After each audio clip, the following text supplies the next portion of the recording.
j'ai rendez-vous avec Antoine, l'arrière-petit-fils du fondateur du parc du Bois des Moutiers. Un site exceptionnel, comme vous le voyez.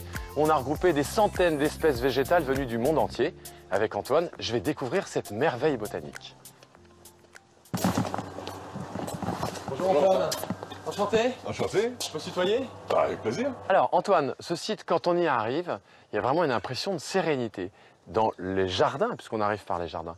Quelle est l'histoire de ce site précisément? C'est une histoire qui est merveilleuse, qui commence par en 1898 avec l'arrivée de mes arrière-grands-parents, qui décident de s'installer ici à Varangeville, qui est un site exceptionnel. Et l'idée était d'essayer de créer un lieu d'harmonie, un lieu de beauté. Oui, parce que ces jardins, ils ont une particularité. Déjà dans la région, j'imagine que c'est un site unique.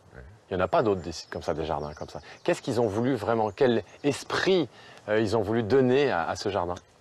Déjà, c'était d'essayer de trouver, de créer quelque chose qui soit uni, une espèce d'unité entre la maison et les jardins. Vous avez des jardins d'un côté, puis vous avez un grand parc de l'autre côté qui, lui, est en conversation avec la mer. Voilà, donc tout est une histoire de conversation ici.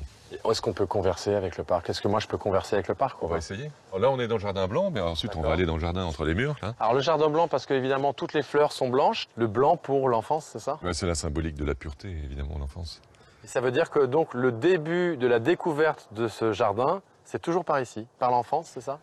Il semblerait que quand on commence à décrypter un petit peu toutes les symboliques de cette grande perspective, ce grand chemin initiatique, que le début est là avec la naissance, l'enfance, notre vie d'homme, etc. Ah d'accord.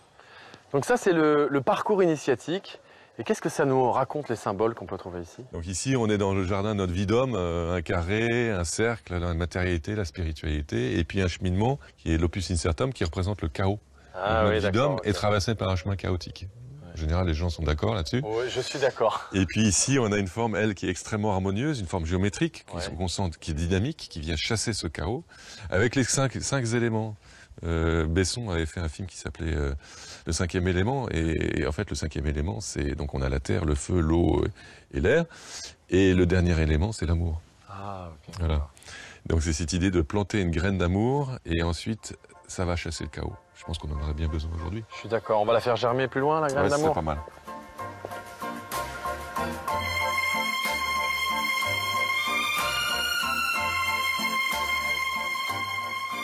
Mes grands-parents étaient versés dans la spiritualité, mais en même temps, c'était des gens qui étaient ancrés dans la réalité.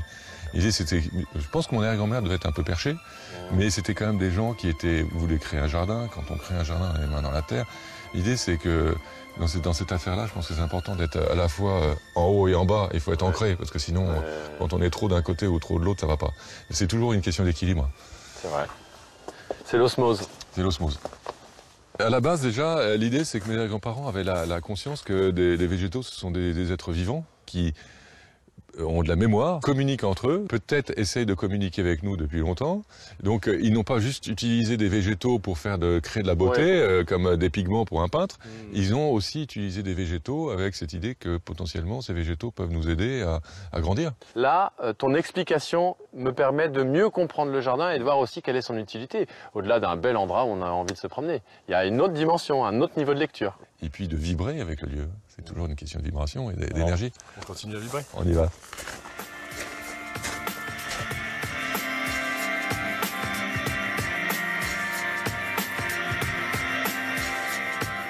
J'ai l'impression qu'on est déjà un peu plus dans un jardin à la française.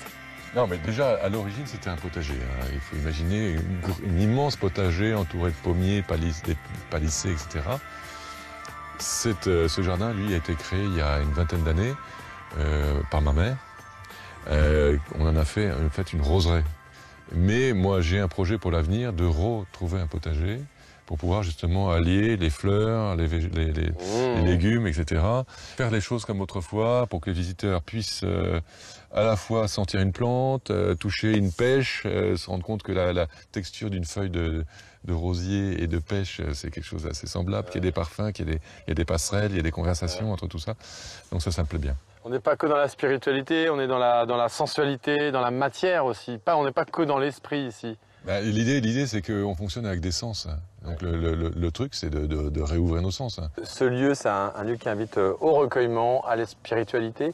Est-ce qu'il y a des artistes qui sont venus ici? Est-ce que ça a été un lieu de vie aussi, vraiment? Est-ce qu'on a fait la fête ici ou pas?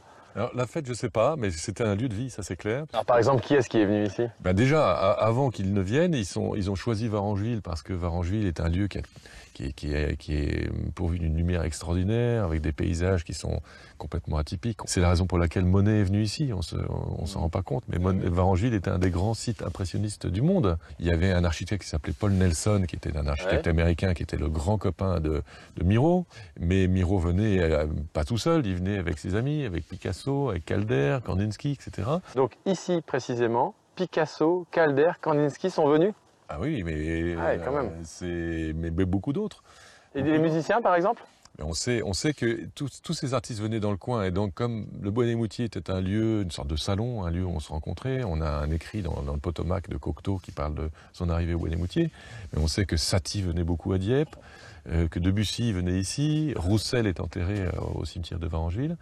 Donc il y avait toujours une sorte d'aéropage d'artistes, à la fois peintres, des écrivains, des philosophes, des musiciens qui venaient ici se nourrir de ce lieu, converser. C'était vraiment l'esprit de cette époque. En fait, c'est un petit peu un aimant ce lieu ici, non? Moi j'ai une théorie là-dessus. Je pense que les lieux qui sont très chargés attirent les artistes, parce que les artistes résonnent à une certaine fréquence qui est extrêmement subtile, fine, et les artistes sont attirés par des choses qui sont par la beauté évidemment, mais aussi par peut-être des choses qu'on a plus de mal à quantifier. On va découvrir autre chose alors, on continue? On va aller voir dans le parc. Ah, allons-y.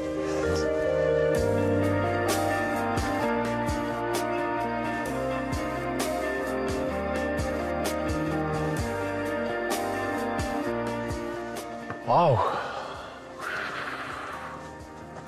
Et le chien qui nous suit, là, peut-être que lui aussi il aime bien cet endroit. Qui s'appelle comment? C'est le cercle des fées. Un côté assez magique. C'est magique. Une butte avec des ifs. Les ifs sont des arbres qui sont très durs, très durs, qui ont une symbolique, je crois, de longévité. Parce qu'ils poussent très lentement aussi. Voilà, exactement. Et les théosophes, donc mes grands-parents, croyaient aux fées. Ah. Donc leur grand rêve, c'était d'essayer de les observer. Est-ce qu'ils ont réussi ou pas? Ça, ne le dit pas. Alors peut-être que la création à la base était pour observer, comme tu disais, les fées, mais peut-être qu'il y avait un autre objectif derrière. De trouver un lieu justement où on peut se sentir serein, calme. Peut-être que c'est ça, rencontrer les fées, non? C'est se rencontrer soi-même et puis certainement, effectivement, avoir un lieu peut-être de méditation, puisque ça donnait à la méditation. Et puis c'est aussi, d'un point de vue plus formel, une sorte de transition entre les jardins et le parc, une sorte de porte. On appelle ça la porte du parc. Donc on passe ici avec ces espèces de colonnades, on pourrait être presque dans un temple, et on passe dans le grand parc qui est, lui, extrêmement naturel. Voilà. On y va. On l'apprécie bien, la petite bicoque. Maison on parle pas de cette maison comme ça, attention. T'as vu ces cheminées qui sont comme des bras qui tendent vers le ciel? Le conseil qu'on peut donner aux visiteurs qui sont dans la région, c'est de venir voir ce site à quelle période de l'année? Alors nous, on est ouvert pendant 8 mois tous les jours, parce que un jardin, pour nous, c'est beau toute l'année. Et donc l'attrait de ce jardin, l'intérêt de ce jardin est beau toute l'année, puisque vous avez non seulement des floraisons toute l'année, mais vous avez aussi tout un intérêt architectural, à la fois donc de l'architecture je dirais minérale, mais aussi de l'architecture végétale du parc qui a été conçu pour être un tableau vivant, avec des transparences, des ouvertures, des masses, des couleurs. C'était une super visite, j'ai adoré, et je pense que je vais revenir un jour ici par moi-même. Je dois aller à la plage, mais avant j'aimerais bien découvrir un autre endroit de ce site. Qu'est-ce que je peux faire? Ben écoute, moi ce que je te propose, c'est aller partir dans le parc à la découverte, puisque c'est aussi une partie importante du lieu. Découvrir les différentes atmosphères, tu vas aller voir, tu vas te balader au Brésil, tu vas te balader dans l'Himalaya, etc. Et tu vas retrouver ensuite la plage. Ok. Ça va? Bon, si on ne se retrouve pas ici, on se retrouvera au Brésil ou ailleurs, hein, mais je reviendrai ici. Au revoir. Merci Antoine. J'arrive dans une forêt tropicale en fait. C'est incroyable. Oh là là.